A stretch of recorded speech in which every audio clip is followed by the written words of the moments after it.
Let's step back to the 16th century, where we find a strategic marriage that set the stage for future unity. This marriage was between Margaret, daughter of King Henry VII of England, and James IV of Scotland. It marked the ending of prolonged conflicts between the two nations that had been at war for about 200 years. Exactly. This marriage paved the way for unity and peace. Fast forward to 1603, when Queen Elizabeth the Fawn passed away without an heir. It was James VI of Scotland, her great-nephew, who took over the English throne.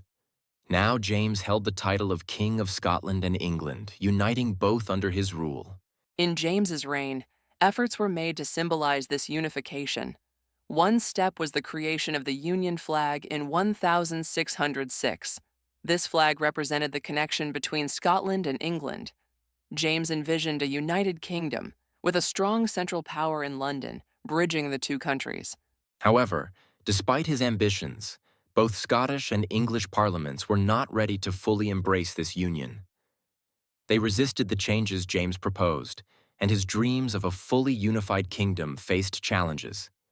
This resistance marked a significant hurdle in the path towards the unification of what we now know as Great Britain. Now, after James VI, his son Charles I came into power. Unlike his father, Charles had spent most of his childhood in England rather than Scotland. This upbringing shaped him into more of an Englishman, and he embraced Anglicanism as his faith. Charles's strong connection with the Anglican Church became a central aspect of his reign, setting the stage for tension. That's right. These religious differences were not just about faith, but also sparked political unrest. Most Scots were Protestant, and they were uncomfortable with Charles's attempts to introduce Anglican practices into their churches. When the Scottish Church resisted, Charles decided to wage war against Scotland, hoping to enforce his religious policies forcefully. His campaign against Scotland, however, didn't go as planned. In the Battle of Newburn in 1640, Charles's army suffered a significant defeat, forcing him to reconsider his position. This defeat led to the signing of the Treaty of London in 1641, wherein he had to retract his impositions on the Scottish Church. It was a blow to his authority, and peace was temporarily restored. While matters were tense in Scotland, developments in Ireland were only escalating the strain between Charles and Parliament. Ireland, being largely Catholic, had its issues, but the rebellion in 1641 added fuel to the fire. This rebellion further strained Charles's relationship with Parliament, leading to a series of conflicts that would soon grow into a civil war across the British Isles. The civil war between the Royalists and Parliamentarians was a dramatic turn in history. The constant conflict had torn the nation apart, and the decisive moment was the Battle of Naseby in 1645. It was during this battle that the Parliamentary Army, better organized and led by Oliver Cromwell, defeated King Charles III's forces. This victory not only changed the tide of the war, but also marked the beginning of a new era of power in England. Exactly. The capture and imprisonment of Charles III followed his defeat. He found himself confined on the Isle of Wight. But even in captivity, Charles did not give up his dreams of reclaiming power. In secret negotiations with the Scots, he promised them greater religious freedom in exchange for their support. This secret deal was his last chance to return to the throne. With the agreement in place, the Scots allied themselves with the Royalists and organized an invasion of England. However, the plan did not go as Charles had hoped. In the Battle of Preston in 1648, the alliance suffered a severe defeat at the hands of Cromwell's army. This loss not only shattered Royalist hopes, but also ended Charles's attempts to regain the throne through this means. Following this defeat, Charles faced a trial by the English Parliament. He was charged with treason for waging war against his own people. The trial concluded with a sentence of execution, which was carried out on January 30th, 1649. His execution was a turning point, abolishing the monarchy in England and setting the stage for a republic. The effects of this period redefined the governance and power structures in the kingdom. With the execution of King Charles I, the monarchy was officially abolished, marking a new era for England. Oliver Cromwell emerged as a leading figure, taking control and ruling as Lord Protector. He brought a centralized form of governance, placing military governors over Ireland and Scotland, to ensure order and compliance with the new Republican rule. This period, known as the Commonwealth, was a drastic change for a nation that had long been under the rule of a monarch. Cromwell, a skilled leader, managed to maintain control, wielding significant power and authority during his tenure. As Lord Protector, he was determined to stabilize the regions under his control, even though not everyone was pleased with his approach.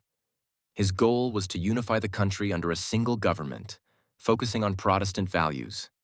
However, his rule was marked by strict measures, which some felt limited personal freedoms, sparking dissatisfaction among the population. Cromwell's death in 1658 created a leadership vacuum and significantly affected the political landscape. Without his strong presence, England faced uncertainty. His son, Richard Cromwell, took over but lacked his father's commanding influence. Tensions rose as different factions began to vie for power, leading to instability. The absence of a decisive leader created chaos and invited opportunities for change, notably the revival of the monarchy. In this environment of confusion, the idea of restoring the monarchy gained traction. Many believed a king could bring back the stability and sense of tradition that had been lost. The stage was set for Charles II's return. With the support of key figures in Parliament and the military, Charles was invited back to London. His arrival marked the restoration of the monarchy and the end of the Commonwealth period. Significant changes followed, including the execution of those responsible for his father's death, sending a clear signal of the return to royal power. Following the restoration of the monarchy and Charles II's ascension to the throne, Scotland undertook an ambitious trade venture in Panama in the late 17th century. The initiative was supposed to generate significant economic benefits, but it faced numerous obstacles.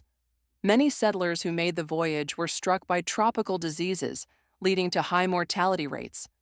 Additionally, Scotland faced resistance from the Spanish who controlled the region, and eventually, this endeavor ended in failure, severely impacting Scotland's economy.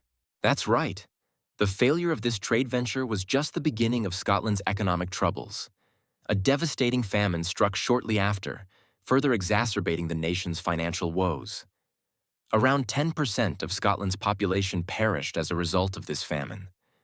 With the economy in turmoil and the population suffering so greatly, Scotland found itself in a desperate situation. This economic dependency made union discussions with England more appealing as a means to find stability and economic support. These dire circumstances pushed the Scottish Parliament to seriously consider unification with England. After extensive discussions, the Acts of Union were signed between the Scottish and English parliaments. In 1707, these acts legally created the Kingdom of Great Britain, effectively merging the two parliaments into a single parliament located in London. This marked the beginning of a new era, with both England and Scotland governed under one unified entity, bringing economic and political benefits to both countries.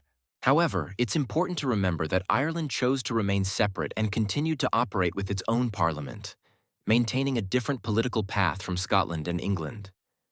The union of England and Scotland under these terms laid the foundation for what we now know as the United Kingdom. Even though Ireland remained independent in this respect, this set the stage for further discussions and changes in governance in the coming years. As we continue from where we left off, let's delve into the reign of James II, a Catholic monarch whose rule sparked significant unrest. His Catholicism was a major point of contention, especially when his son Edward was born. This birth changed the focus of succession since both James and his wife were Catholic, potentially aligning the future of the monarchy with Catholicism. It was a time of great uncertainty and tension for Protestant England. Indeed, it was a turning point, which is why Protestant nobles became worried and decided to act. They invited William, the governor of the Dutch Republic and husband to James's daughter Mary, to take over. William, who was also Protestant, saw the uprising against James as an opportunity. With the support of these nobles, he landed in England with a formidable force. This led to James deciding to flee, seeking refuge in France, which was a dramatic shift of power. After James fled, he made one final attempt to reclaim his throne by landing in Ireland. The support of the Irish Parliament gave him hope, but in the Battle of the Boyne, his forces were defeated by William's army. This battle was pivotal as it solidified William's position not only in England, but over Ireland as well, marking a decisive Protestant victory. This victory for William brought significant changes. It balanced power more solidly in the hands of the Protestants and reshaped political alliances. Meanwhile, the economic challenges in Scotland remained intense, particularly following the disastrous Panama trade venture. This financial distress pushed Scotland nearer to unification with England as they sought stability, which eventually led to solidifying the foundation of Great Britain. Reflecting on the past reminds us of the vital role that alliances and conflicts have played throughout history. They've helped shape a nation that continues to evolve. If you've enjoyed uncovering the layers of history with us, don't forget to like and leave a comment. Your support helps us bring more intriguing historical stories.